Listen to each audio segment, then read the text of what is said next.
Canton, Ohio. June 15, 2006. It was the kind of summer afternoon that never quite turned into evening. Heavy clouds hung low like stained ceiling tiles over the rusted rooftops of an old manufacturing town. Commerce Avenue looked like a forgotten memory. Strip malls half abandoned, old neon signs flickering through dust-covered glass.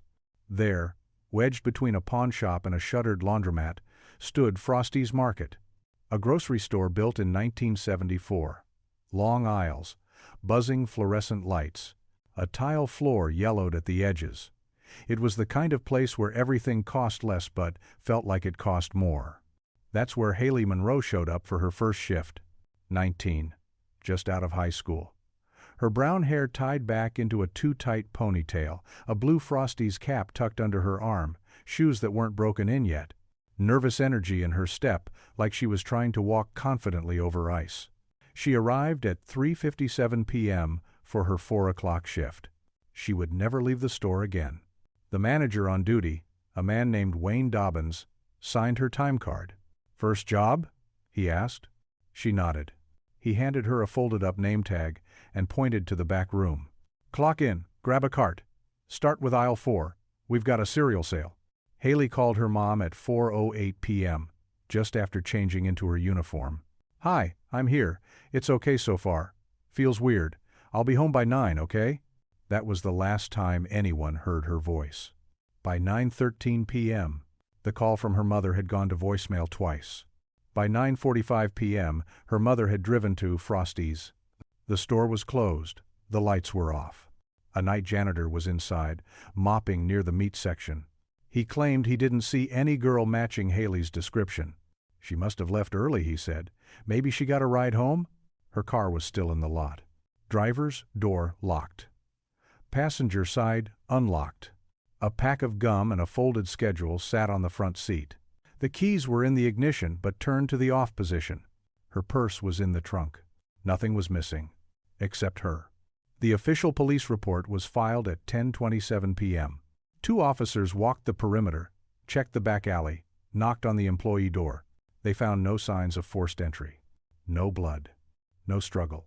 They chalked it up to, "Young adult possibly ran away." One officer reportedly told Haley's mom, "Girls disappear. Happens more than you think." She didn't run away. By the next morning, Haley's name was on a flyer. By the end of the week, it was on 3 local news broadcasts. But it never made national headlines. Not even regional. The reason? No body. No weapon.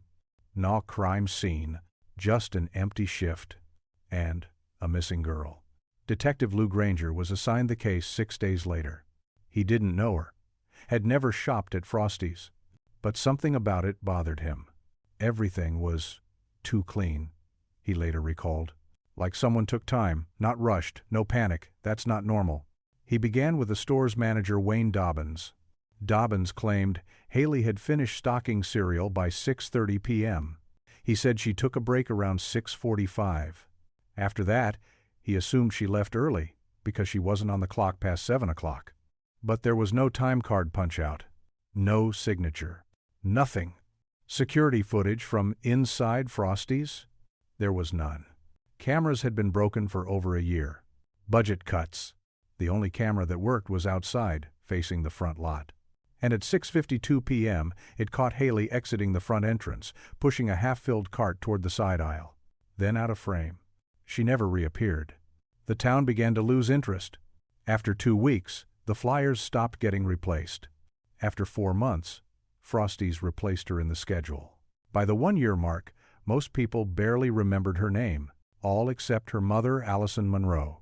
She never left Canton. She never stopped looking. She drove past Frosty's every night after her hospital shift.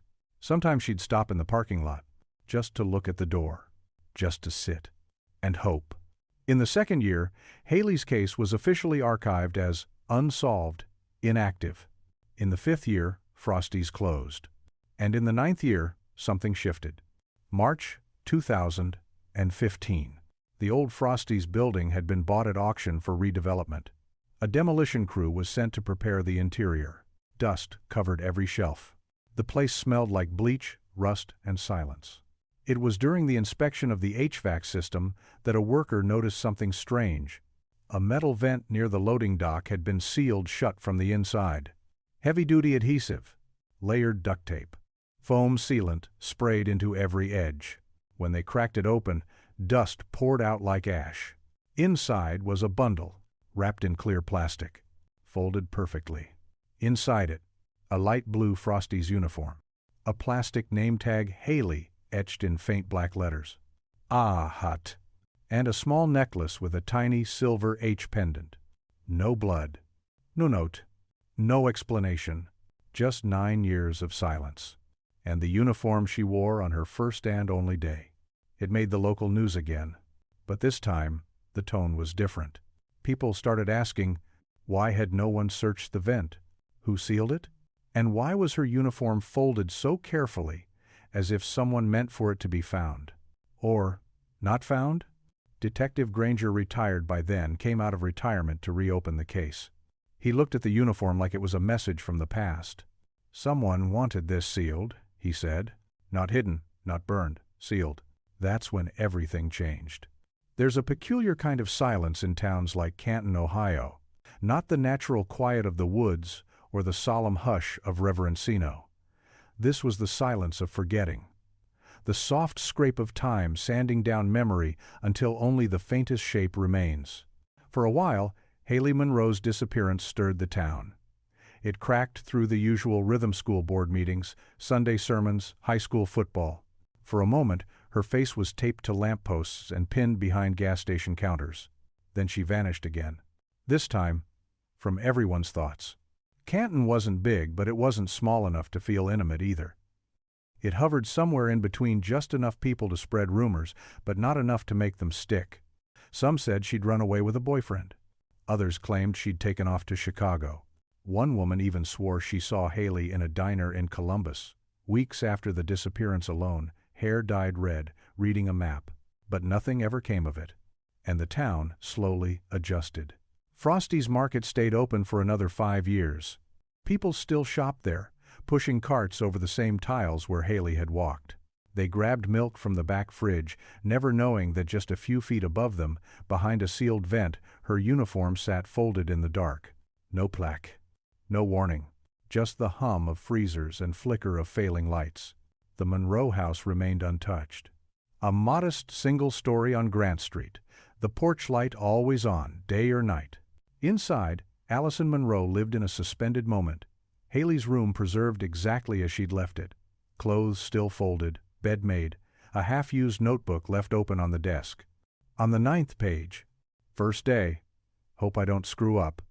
They say it's just a job, but I want them to like me.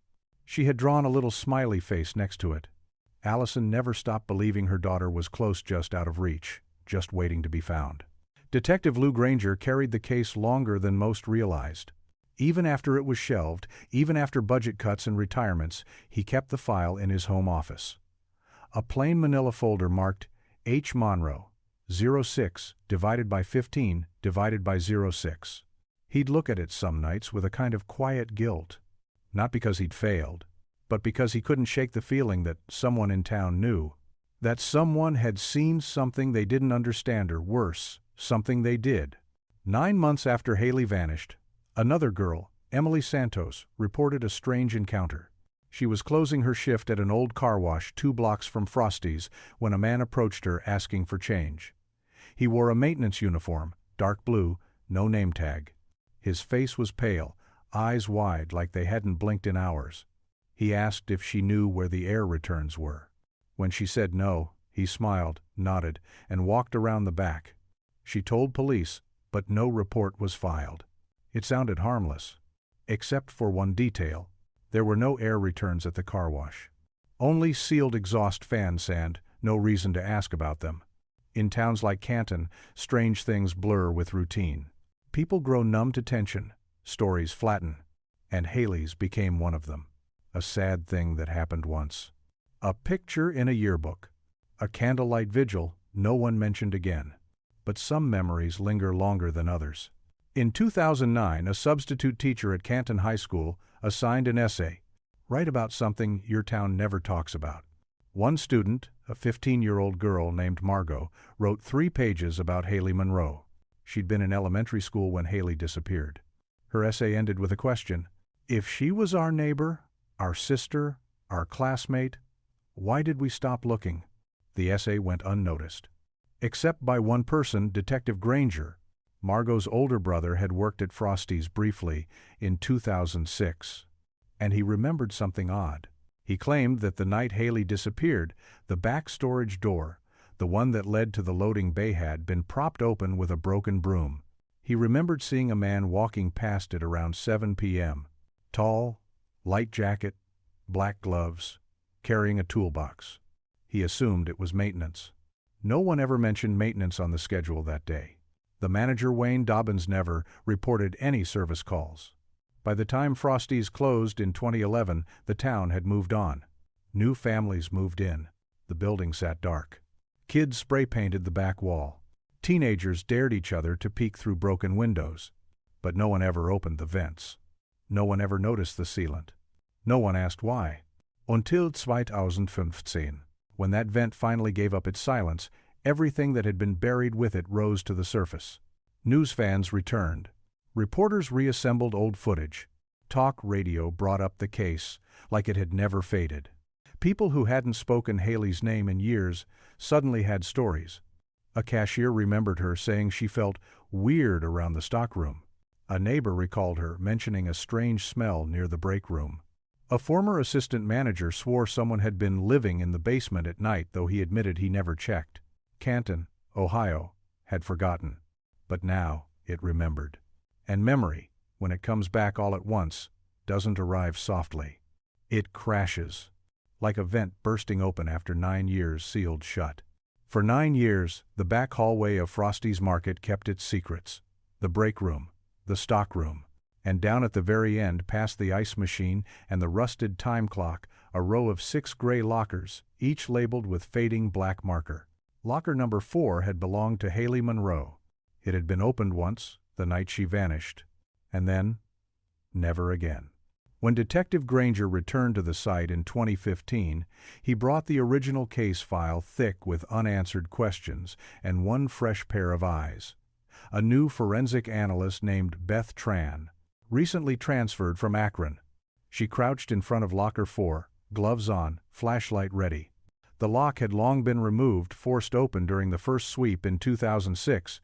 Inside, the space was empty, or so it seemed. But behind the thin aluminum panel, nestled deep in the seam where the base met the wall, she found it.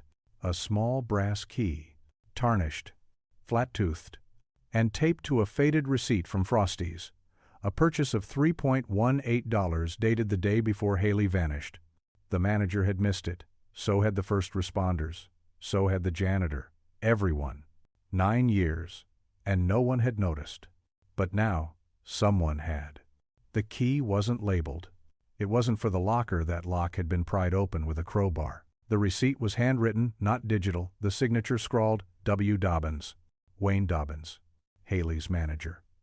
The man in charge that night. The last person to see her clock in. The first to say she'd walked out. Back in 2006, Dobbins had been cooperative, distant, but responsive. He'd answered questions, passed a polygraph, claimed he clocked out at 8:15, drove home, and spent the night alone. His story never changed. But now, with the key in evidence, Detective Granger reopened that file with a different lens. He began by calling Dobbins, but the number was disconnected. A search of public records revealed that Wayne Dobbins had moved to Arizona in 2008, changed jobs twice, and had recently died of a stroke just 4 months earlier. No forwarding address, no known family. Granger stood in his office, holding the key in one hand, the case file in the other. He called Beth Tran. "Let's find out what this opens." They began testing the key on site. Not the lockers, not the janitor closet, not the storeroom. And then Beth tried the door to the basement, an old utility access behind the break room. Click. It turned. The door creaked open. And what lay beyond hadn't been touched since the 90s. The basement of Frosty's was less a room than a crawl space. 6-foot ceilings, one flickering bulb, pipes dripping from rusted elbows. It smelled of mildew, old refrigeration coolant, and something else. Something metallic. In the corner sat a stack of broken-down cardboard boxes long since collapsed under their own weight, and, in the middle of the far wall, a second door, padlocked, unmarked, old, not part of the original blueprints. The kind of door that makes your skin tense without explanation. Granger stared at it. Beth tried the key again. It didn't fit. But she noticed something else. Near the lock scratches, fresh, as if someone had tried recently to open it with the wrong key. Back in the light of day, they ran the key through regional locksmith databases. It matched a generic brand sold only at 2 hardware stores in Canton. One of them had gone out of business in 2007. The other Holloway Hardware still kept receipts. And on the 9th of June, 2006, 6 days before Haley disappeared, Wayne Dobbins had purchased 6 identical padlocks. Cash. No phone number. No address. But on the back of the receipt, written in pencil, B. Sealed 6/14. What had been sealed? And who or what was B?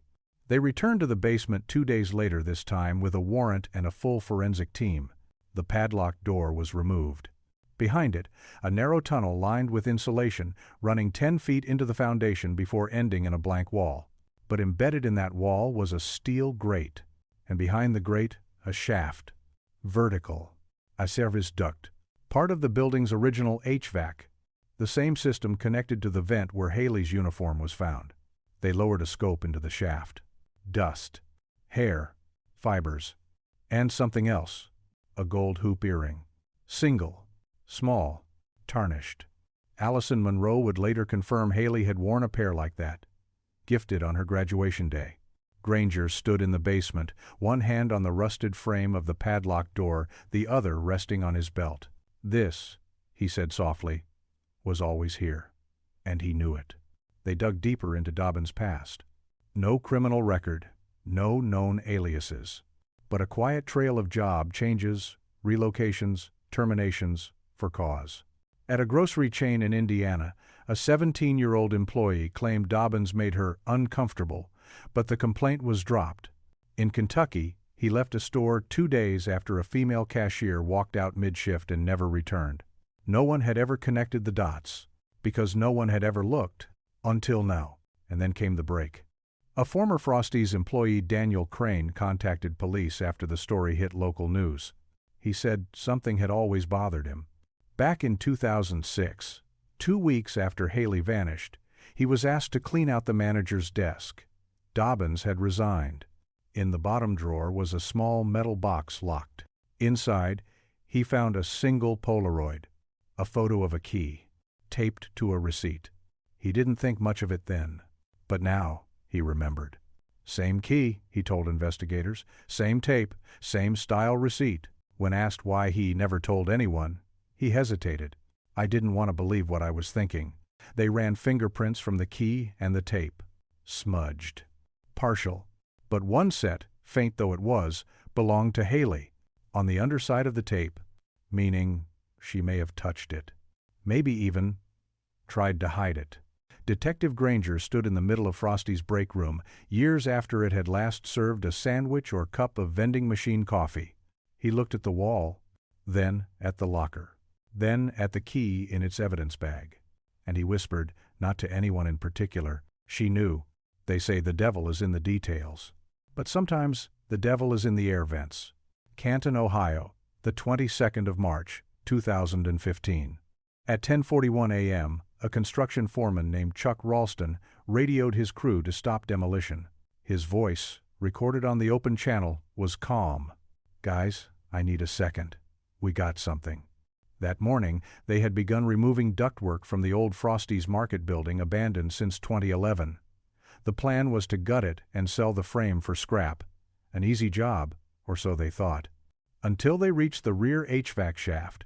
High up, nearly touching the ceiling above the loading bay, one vent was sealed shut, not bolted, not naturally rusted. Sealed. With expanding foam, with duct tape, with glue. As if someone had tried not just to block airflow, but to bury something. Ralston's team cut through the foam, peeled back the bent grate, and aimed a flashlight inside. What they saw stopped them cold. A tightly wrapped plastic bundle, dust-covered, folded neatly, perfectly placed against the far end of the shaft. One worker climbed a ladder and pulled it out with gloved hands. It was heavier than expected. When they peeled back the plastic, the room fell quiet. Inside, a blue uniform shirt, folded once. A name tag pinned to the chest, scratched but legible. Haley. And below it, a cap with the Frosties logo, still intact. 9 years after she vanished, this was the first physical trace of Haley Monroe. News broke the next morning. Uniform found in sealed vent May. Belonged to missing teen. Read the Canton Gazette. The Monroe house lit up with reporters. Allison Monroe didn't speak to the cameras. She sat in her living room holding her daughter's senior photo. When asked if she believed the uniform meant Haley was gone, she said quietly, "I've already known that for a long time. This just means someone else knew too." The uniform was sent for analysis. Beth Tran, the forensic analyst, led the examination. The shirt had been washed. No blood. No tears. The thinnest trace of industrial deodorizer, a type used in commercial walk-in freezers. There were faint creases at the sleeves, as if it had been folded with care. The name tag had been pressed in, at an angle, not pinned flat odd, but not definitive. But the strangest part? No dust inside the bag. The outside was layered in grime. But the inside? Sterile. Preserved. Almost prepared. It raised disturbing questions. If someone had found her uniform, why store it? Why seal it away? And, most haunting of all, why make sure it would survive? Detective Granger returned to Frosty's the next day. He walked the route from the break room to the loading dock, measured the distance to the ceiling vent, nearly 9 feet off the ground. There were no ladders on the premises. To reach the shaft, someone had to bring tools. Plan ahead. Make decision. This wasn't a panic disposal. It was placement. And that meant intent. He stood beneath the open vent, looking up into the narrow duct. "People hide things when they're ashamed," he said later, "but when they hide them with care, that's guilt. That's fear." A second search of the building was ordered. They brought cadaver dogs. One alerted faintly in the back hallway, near the basement steps. Nothing conclusive. But then, something else surfaced. A former employee, a woman named Carly Rickman, came forward. She had worked one shift with Haley. She remembered only one thing. On the night Haley vanished, she'd gone to get a soda from the back cooler. She saw Haley standing near the break room, talking to someone she didn't recognize. A man, late 30s. Maintenance uniform, dark cap, carrying a clipboard and flashlight. He wasn't from the store. Carly assumed he was from corporate. She thought nothing of it until now. When shown photos of former employees, she didn't recognize anyone. But when presented a generic police sketch made from her description, something clicked for Detective Granger. It resembled a man from a different case. A break-in 2 towns over. Same description. Same cap. Same clipboard. That suspect had never been caught. But fingerprints had been recovered partial. Granger had the vent dusted again.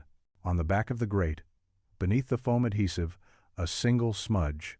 Enough for a match. The fingerprint came back 2 weeks later. A man named Douglas Ray Givens. Age, 47. Occupation, HVAC repair technician. Last known address, Youngstown, Ohio.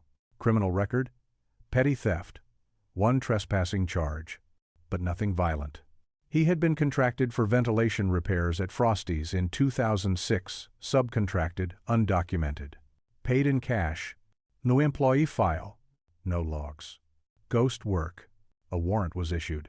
But Givens was gone. He'd left the state in 2008. Last seen boarding a bus in Pennsylvania. Destination, unknown. But the vent had spoken. Someone had been there. Someone had planned. And someone had placed that uniform like a signature, like a confession without words. Allison Monroe visited the site one final time. She stood beneath the open duct, wind blowing gently through the broken ceiling tiles. The ladder was still there. She didn't climb it. She didn't need to. She looked up and whispered, "You didn't deserve this." Oh. As the crew sealed off the building once more, Granger stood in the empty hallway. The dust hung in shafts of fading sunlight. Everything was quiet. Everything was waiting. Because somewhere in the silence, someone still knew. It began with a paper schedule. Folded. Faded. Stuffed in a water-warped file box behind a collapsed particle board desk in the back office of Frosty's Market. The page, dated the 15th of June, 2006, the day Haley Monroe disappeared, listed 6 employee names and their shift times. But one name stood out. Not because of what was written, but because no one remembered writing it. M. Rennick. 6 p.m. to 10 p.m. That was it. No first name, no department, no contact. Handwritten in faint blue pen, different ink than the rest, and squeezed between 2 shifts that overlapped. As if someone had added it after the schedule had already been printed.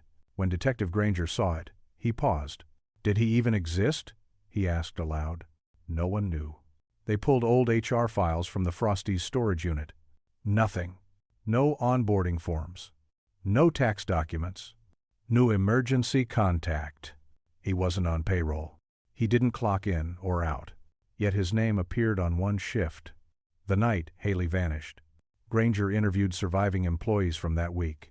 Some still lived in Canton, others had moved on. A few declined to talk. None recalled an M. Rennick. I remember a new guy, maybe, said one stalker, but I thought he was just helping with deliveries. Another cashier, now a schoolteacher, said, I didn't talk to him. He always looked like he didn't belong. No one remembered what he looked like. Not exactly. But one phrase came up twice. He starred. Back at headquarters, forensic analyst Beth Tran scanned the schedule under filtered UV light. The ink for M. Rennick fluoresced differently. Different pen. Written after the rest. And at a slightly different angle. Someone added it later, she said. Granger considered the possibility. Was it real? Or a cover? Someone had inserted a ghost into the system. Public records turned up nothing under M. Rennick. But a reverse search using the same initials revealed 3 fake job applications in nearby towns, all in 2005 and 2006. All used the same fake Social Security number. All listed similar employment. Part-time, minimum wage, stockroom. All ended with a female employee quitting or filing an anonymous complaint. One filed complaint April 2006. Zippy's Bargain Outlet was from a girl named Shannon Arbel. She claimed a male employee had followed her to her car after a closing shift. Said he never spoke. Just stood by the employee door. Wore a dark cap, taped on name tag. She never went back. And his name on that application? Martin Rennick. Detective Granger retrieved the Zippy's personnel files from storage. Inside the folder, a blurry black and white ID badge. The face was grainy, but the eyes, sharp, focused, empty. A thin man, mid-30s. Prominent ears. Yav slack. Mouth closed so tightly it looked sewn. Granger printed the photo and took it to Allison Monroe. She stared at it for nearly a minute, then said, He looks like someone who wanted to disappear. Back in 2006, no one had reason to tie this man to Haley. He wasn't on the employee registry. He had no keys. No supervisor. But now, the threads began to pull taut. The vent. The basement. The locker key. And now a name that wasn't a name at all. Granger returned to Frosty's, armed with a new team and new theories. If M. Rennick was never officially employed, how did he access the stockroom? A former assistant manager provided the answer. Back then, there was a master key left in the drawer behind Register 2. For emergencies. Anyone could have grabbed it, he admitted. We weren't exactly Fort Knox. Surveillance footage could have helped. But as always, the cameras were broken. Or were they? Beth Tran, combing through the original case inventory, noticed something strange. A tape. Unmarked. Filed under Miscellaneous Maintenance Footage. She digitized it. At 6:47 p.m., it showed the back hallway. Just a sliver captured by a broken monitor connected to a damaged ceiling cam. The footage flickered, warped by static. But in one frame, a man walked past. Fuzzy, wearing a dark cap. And a name tag. Barely readable, but unmistakably beginning with R. Beth cleaned the footage. Paused. Zoomed. The man turned his head slightly. It matched the ID photo from Zippy's ex and Zippy's. Martin Rennick. He had been in the building. Detective Granger's blood went cold.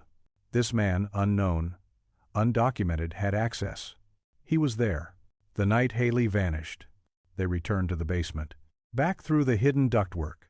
At the end of one shaft, behind a rusted utility panel, they discovered a thin wooden slat wedged into place with old nails.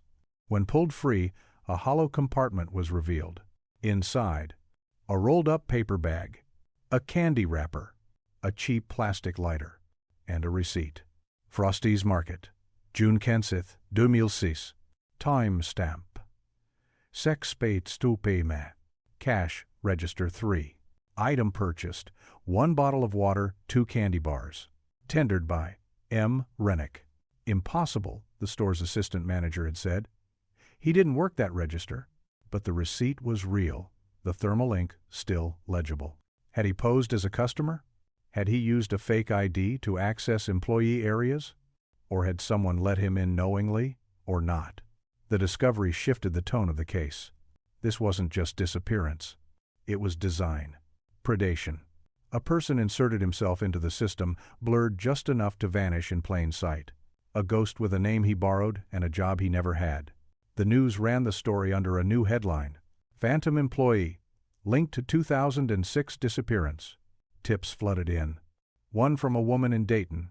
She remembered a man matching Rennick's description who worked at a discount store in 2007, lasted 2 weeks, quit after a teenage girl reported him staring too long near the lockers.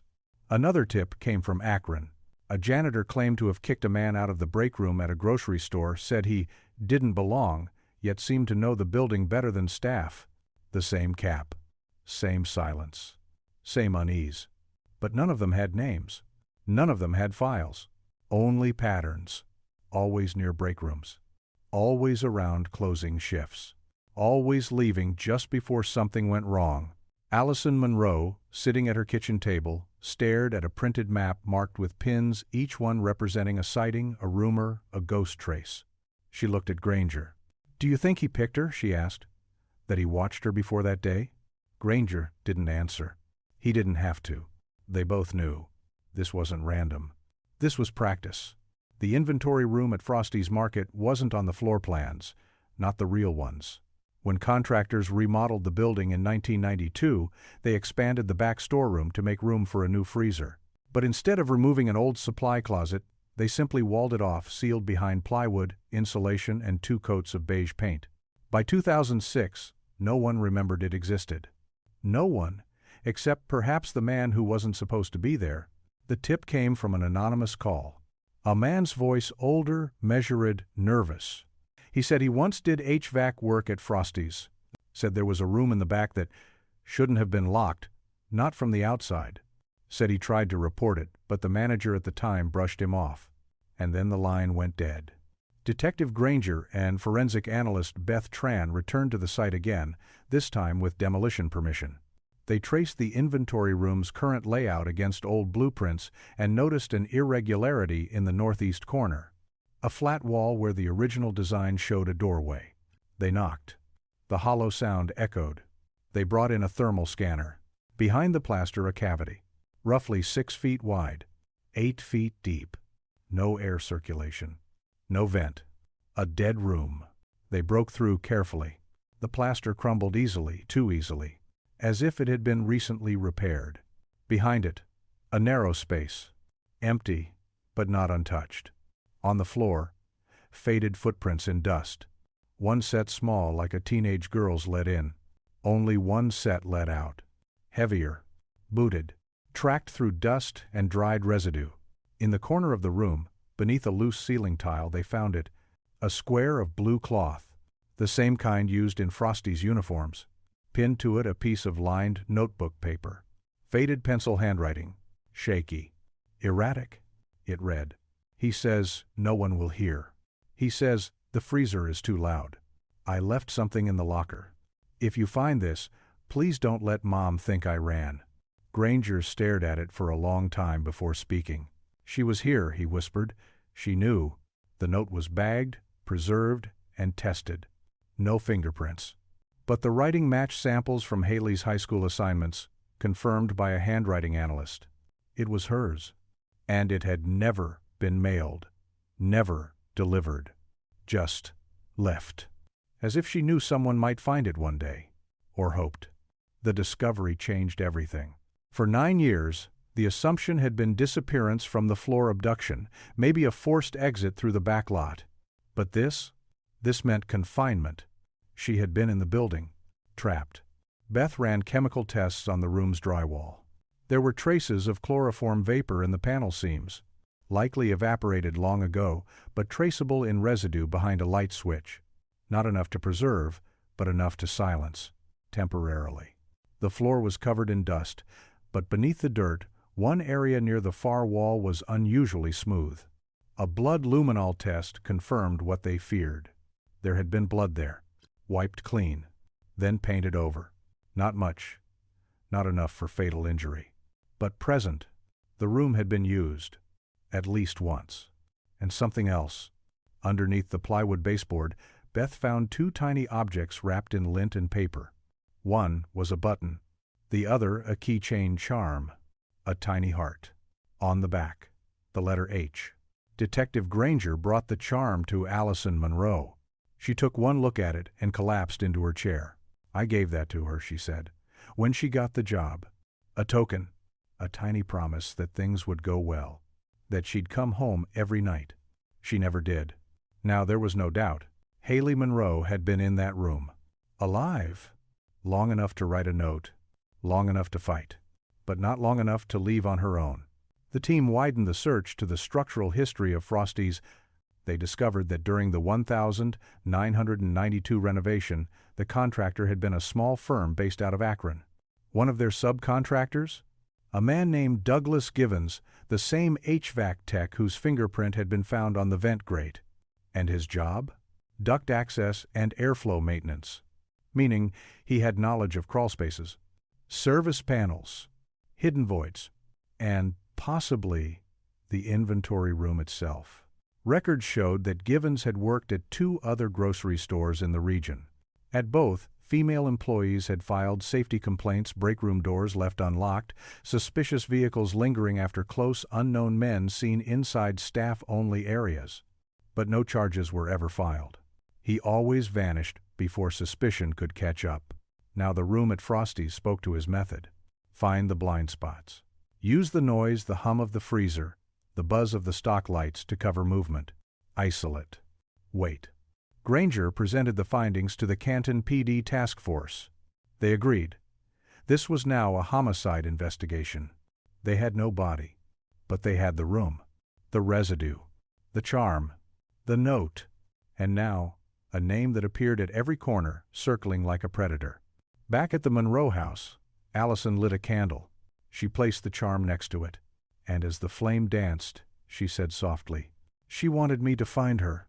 The inventory room, once forgotten, once sealed, had become sacred ground. Not atom, but a voice. And it was speaking again, louder than ever. The camera above Register 2 hadn't worked since 2005. At least, that's what the logs said. And yet, tucked away in a dusty file box in the basement of the Canton Police Department, a label faded in blue ink read, "Frosty's Shift Archive June 2006, Backups." No one had noticed it before. The tapes weren't part of the original evidence log, likely overlooked in the chaos of the first 72 hours. But there it was, VHS, labeled, dated. And one of them, time-stamped the 15th of June 2006, 5 p.m. to midnight, had been recorded from Camera 4. Camera 4 was the ceiling unit pointed directly at the breakroom hallway, the one no one thought was working. Detective Granger stared at the cassette. He didn't say a word. He just walked it over to the AV lab and had it digitized. The playback was grainy, black and white, low resolution. But it was something. And for a case where shadows had always been louder than the light, that meant everything. 5:41 p.m. A figure enters the break room. Haley Monroe. She's in uniform, bag slung over one shoulder. She waves at someone off camera, smiles. 6:04 p.m. She returns to the hallway slower this time, looks behind her. No smile, 6:09 p.m. A man appears. He's partially cut off by the edge of the frame. Dark baseball cap, jacket, clipboard. He lingers outside the break room. Doesn't enter. Just waits. 6:15 p.m. Haley exits the break room, nearly bumps into him. She startles, steps back. He doesn't move. They speak, or at least she does. He doesn't react. Just stands. Then he slowly lifts the clipboard, points to something on the page. She leans in. She frowns. Then walks toward the back hallway and out of frame. The man follows. Camera 4 shows nothing more. But that was the last known footage of Haley Monroe alive. Beth Tran ran facial comparison. The man's features were obscured. But the posture, the gait, the shape of the ears, the jawline, they all aligned with the Zippy's ID photo of Martin Rennick. Unconfirmed, but disturbingly close. And the clipboard?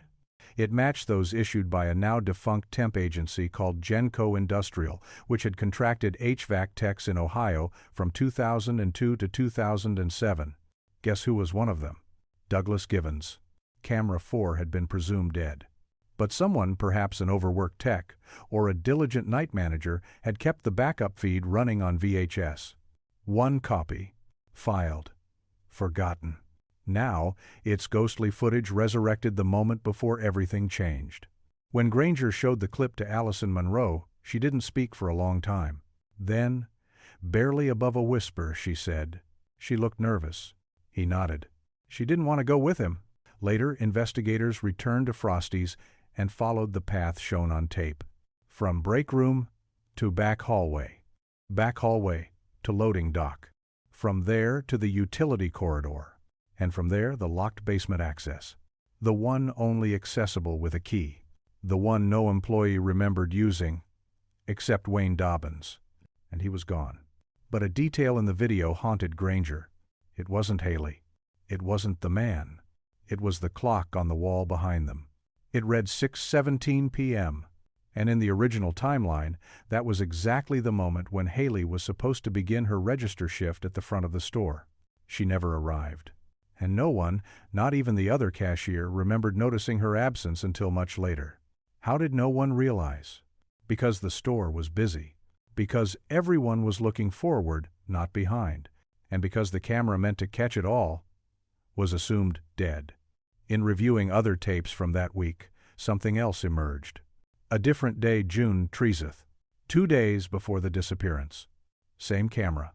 Zama Angle. 6:20 p.m. Haley walks the same hallway alone.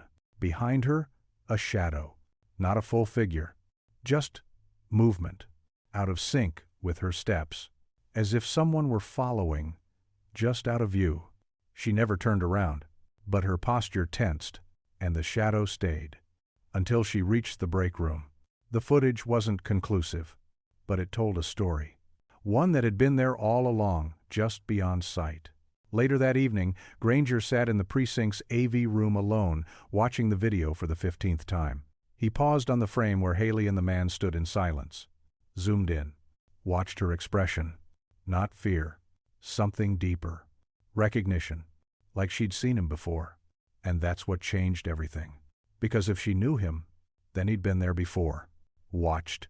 Waited. Planned. The surveillance footage became the cornerstone of a case without a body. It wasn't proof, but it was warning. The man didn't just take her. He hunted her. He blended in. He used shadows. And for 9 years, he left just enough behind to stay alive in the cracks. But now, the cracks were closing. The Frosty's Market building was set for demolition in October 2015.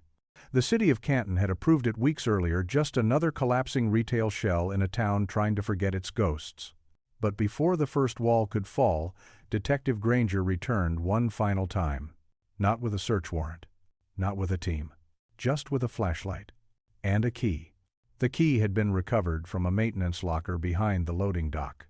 Taped beneath the bench. Wrapped in a Ziploc. Dated June 2006. It had no tag. No serial. But it fit the padlock on a forgotten metal cabinet in the building's lowest crawl space. Inside, one small metal box. unlabeled. Cold? He opened it with steady hands. Inside dust, cloth fibers, a cracked plastic wallet, and a single Polaroid. Haley Monroe, in uniform, half smiling, standing in what appeared to be the break room. Behind her, out of focus, a man, cap low, clipboard in hand. The photo was undated, but the cloth in the box? Same color as the Frosties' uniform, same tag. The wallet? Her school ID tucked inside, still legible. No blood, no DNA, just presence. Proof that she had been here, longer than anyone thought. News broke that evening. Final evidence found in Frosty's basement before demolition. The headlines were clinical, but the tone of the city changed. Suddenly, the case wasn't cold anymore. It was real, palpable, personal. The Monroe house became a vigil site again. Neighbors dropped off candles, flowers. One woman, who had never met Haley, left her own daughter's high school photo at the doorstep with a note. We never forgot her, even when they told us to move on. Allison Monroe stood beneath her porch light that night, clutching the photograph. She stared at her daughter's face, the half smile, the shadow behind her, and she whispered, "You were never alone." The demolition began a week later, but not before Granger ordered a full 3D scan of the site. Laser mapped, preserved digitally. He called it a map of silence. The place where a girl's last hours unfolded, and where her memory now remained. The case was formally closed in December. Not solved, but closed. No body, no arrest, but enough for the department to list Haley as presumed deceased, confirmed victim of foul play. The file was sealed, the locker contents archived, and the name Martin Rennick was entered into the FBI's violent offender pattern database. For now, that's all they had. A name that wasn't real, a man without a record, a pattern without a trail. But something strange happened the following spring. A maintenance worker at an abandoned roller rink outside Toledo was doing inspections before auction. In the ceiling duct, he found a bag. Inside, a name tag, a folded uniform shirt, and a Polaroid. Different girl. Same pose. Same man. Blurry in the background. Same clipboard. Same silence. The investigation reopened. Not just in Canton, but in every city where Monsieur Rennick had been whispered, where girls vanished without sound, where locker keys and name tags disappeared, where silence lived in vents and floorboards. Allison Monroe became an advocate, quiet, focused. She spoke at missing persons conferences. She helped draft a bill mandating background checks for all retail subcontractors. They called it Haley's Law. It passed unanimously. And in her home office above her desk was a frame. Inside, a charm, a note, and a smile that time couldn't erase. 9 years. 9 years before someone finally looked in the vent. 9 years before the room gave up its secrets. 9 years before the shadow had a name. Haley Monroe vanished on her first day of work, but she never really left that building. She waited, in the dust, in the silence, in the walls, and in the end, she was heard.